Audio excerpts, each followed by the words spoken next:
Sin más trámite, le damos la bienvenida a José Arteaga, que es el titular de la CNRT, Comisión Nacional de Regulación de Transporte.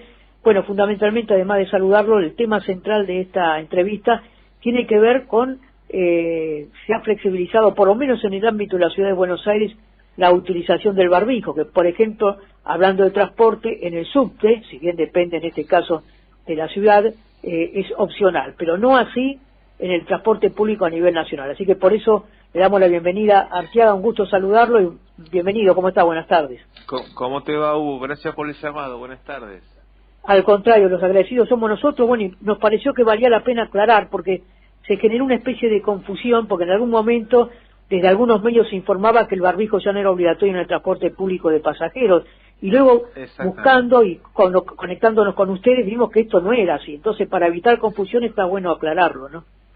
Claramente no es así, y bienvenido sea la totalidad de los medios de difusión que han tomado intervención desde el día viernes, por así decirlo, para poner claridad sobre este tema. Si bien la ciudad autónoma puede disponer sobre su espacio público y sobre su sistema de transporte, que concretamente, como bien decís, Hugo, es el subte, en el transporte de jurisdicción nacional, esto es todas las líneas de transporte urbanos, de micros, desde la 1 hasta la 199, los transportes interjurisdiccionales, los de larga distancia y todo el sistema ferroviario, por disposición del ministro Alexis Guerrera, el barbijo sigue siendo obligatorio, continúa siendo obligatorio, fundamentalmente respetando, Hugo, las premisas y las pautas sanitarias del Ministerio de Salud de la Nación, que es quien rige en esta materia. El protocolo vigente fue actualizado en el mes de mayo con las cámaras empresarias, con los gremios que representan a la totalidad de los trabajadores, tanto para el sistema ferroviario como para el sistema automotor. Por eso es muy importante y agradezco la posibilidad de esclarecer este tema. Hay que recordar que además de este protocolo que contempla la utilización obligatoria del barbijo dentro del transporte público, también la ventilación cruzada dentro de los transportes, ¿no? Exactamente, para los operadores del sistema, los concesionarios, tanto automotores como ferroviarios, es obligatorio la desinfección en cada recorrida y la ventilación cruzada, esto es ventanillas fijas que permitan la ventilación permanente en las unidades, más allá que en el micro cada 2 cuadras por lo general se abren todas las puertas y de hecho se ventila. Es importante la circulación permanente de aire y para todos, tanto para el personal de conducción como para los usuarios y usuarias del sistema, el barbijo es obligatorio. ¿Sigue siendo obligatorio para prevenir tanto al pasajero como al conductor el uso de mamparas, o más que mamparas, la mayoría de los transportes tienen una cortina, ¿no?, de plástico que separa al conductor del resto de los pasajeros, ¿no? No, ya eso no hubo. En la última actualización que te decía del mes de mayo, ya se eliminó la cortina, la mampara. El chofer que la tenga o la empresa que la tenga y la quisiera seguir usando, no hay ningún inconveniente, pero no es obligatorio, pero sí el uso del barbijo. ¿Qué ocurre con por ejemplo, en otro medio de transporte, por ejemplo, en un remis? Yo no sé si ustedes tienen ahí la facultad de legislar sobre remis. No, justamente sobre remises es ciudad autónoma y son cada una de las ciudades que habilitan su sistema, que por lo general dependen de las provincias, ya ahí no tenemos jurisdicción. Sí hemos compartido en su momento criterios, pautas, protocolos, pero la CNRT y el Ministerio de Transporte de la Nación no tienen jurisdicción ni sobre los subtes ni sobre los remises. Pero es importante y te agradezco mucho, Hugo, porque hoy escuchábamos a sanitaristas, a especialistas en la materia sanitaria y todavía, sobre todo por estar en pleno invierno, recomiendan por todos los tipos de enfermedad respiratoria y por la cuarta ola que aún hay que insistir en los refuerzos de vacunación. Es muy importante el barbijo para no contagiar, sobre todo en lugares cerrados y de alta concentración de usuarios o pasajeros como es el transporte. Por eso insistimos en que el barbijo es obligatorio. En ese contexto es difícil aventurar una fecha para que deje de ser obligatorio, porque tiene que ver, bueno, un poco por la época del año y por esta situación de esta cuarta ola, ¿no?, que Exactamente, y las pautas te recuerdo que las dan las autoridades sanitarias. Sanitarias, no es claro. ni transporte ni la CNRT que va a definir sobre este tema.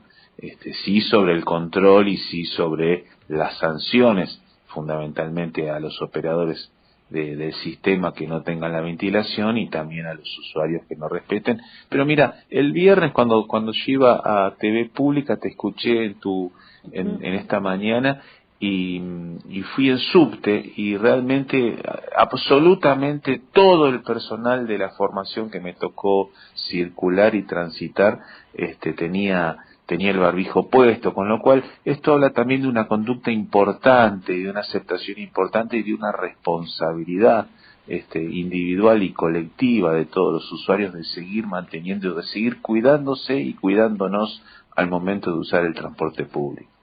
Sí, incluso en la TV Pública hicieron un móvil de distintas estaciones, tanto de colectivos o de otros medios de transporte, y prácticamente la mayoría de la gente decía que lo iba a seguir utilizando, más allá de que en algunos ámbitos es optativo.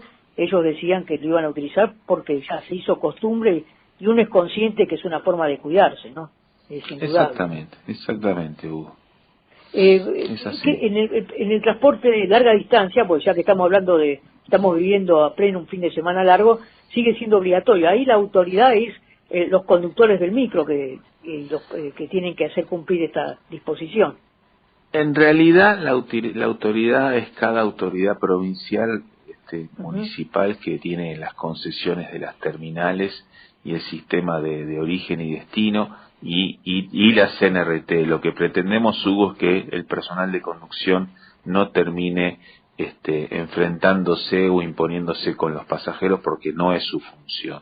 Si bien lo pueden sugerir porque son la autoridad de la unidad que conducen, lo pueden sugerir y les pueden esclarecer que continúa siendo obligatorio, la idea es que no haya ningún tipo de problemas entre pasajeros y choferes. Por eso la CNRT, así como verifica el estado de los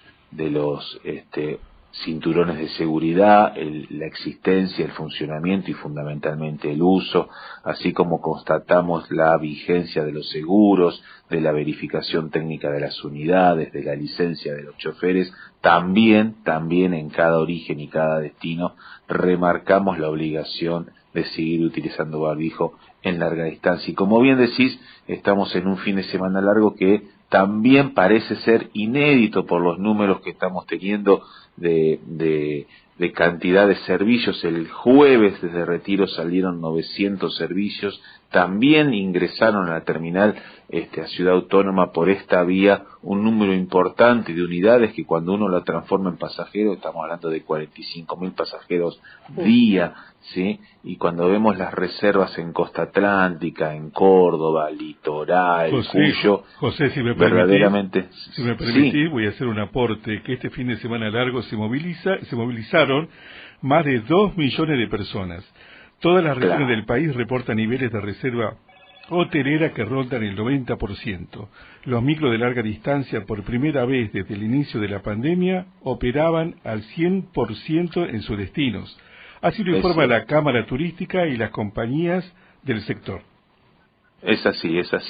Has hecho una clara síntesis. El Ministerio de Turismo, con el cual convenimos información recíproca para todos este tipo de servicios, y también obviamente las cámaras empresarias de transporte de larga distancia nos manifiestan lo mismo. Bienvenido sea que esta modalidad de turismo corto, de fin de semana largo, nos permita mayor consumo, dinamiza nuestras economías regionales, la gastronomía, la hotelería, los espectáculos culturales. Bienvenido sea que podamos volver a vivir y a compartir algún grado de normalidad después de semejante pandemia. Artigas, nos queda todavía 2 días por delante para finalizar este fin de semana extra largo. ¿Hasta el momento alguna normalidad, algún problema o todo se está desenvolviendo? Por suerte mucho control articulado con el Ministerio de Transporte de la provincia, en la provincia de Buenos Aires, con las distintas jurisdicciones, con la Agencia Nacional de Seguridad Vial, fundamentalmente haciendo controles de alcoholemia, y ellos muy bien controlando todos los banquineros, como le hemos denominado, Sí. las personas que mal utilizan la banquina irresponsablemente circulan por ahí, les va a salir bastante caro.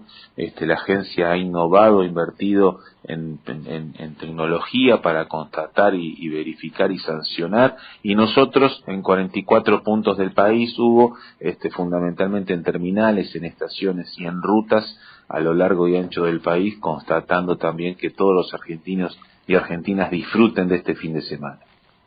Sin duda, ¿no? Y como para concluir, apelar al sentido común de los conductores que entiendan que si van a un viaje de descanso con la familia hay que hacerlo cumpliendo con las normas de tránsito, no poner en riesgo la vida de sus seres queridos, ni la propia, ni la de terceros, porque en definitiva de eso se trata, ¿no? Cumplir con todas las normas, que es lo mejor, ¿no? De eso se trata. Por eso, mientras podamos tener presencia preventiva, cercanía, y orden al momento de circular por las rutas y por nuestro servicio ferroviario, mejor para todos. Hablando de servicio ferroviario, bueno, es otra área, pero mencionarlo que ya está llegando a San Luis. Exactamente, de muchos años, ¿no? hoy anunciaron Sí. Martín Marinucci y la provincia las pruebas piloto de constatación de estado de vía.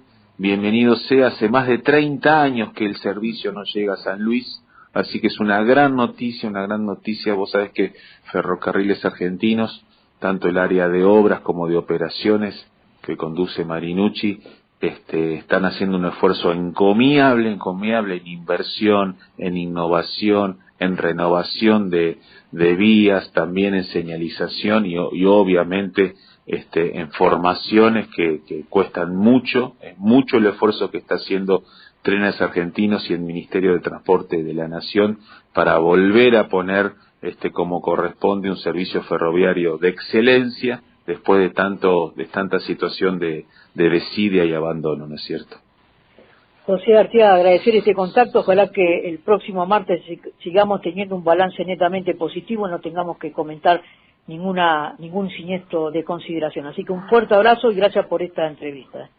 Que así sea, a disposición y a seguir cuidándonos. Un abrazo grande. Un abrazo, gracias, buen fin de semana. Seguimos en vigencia.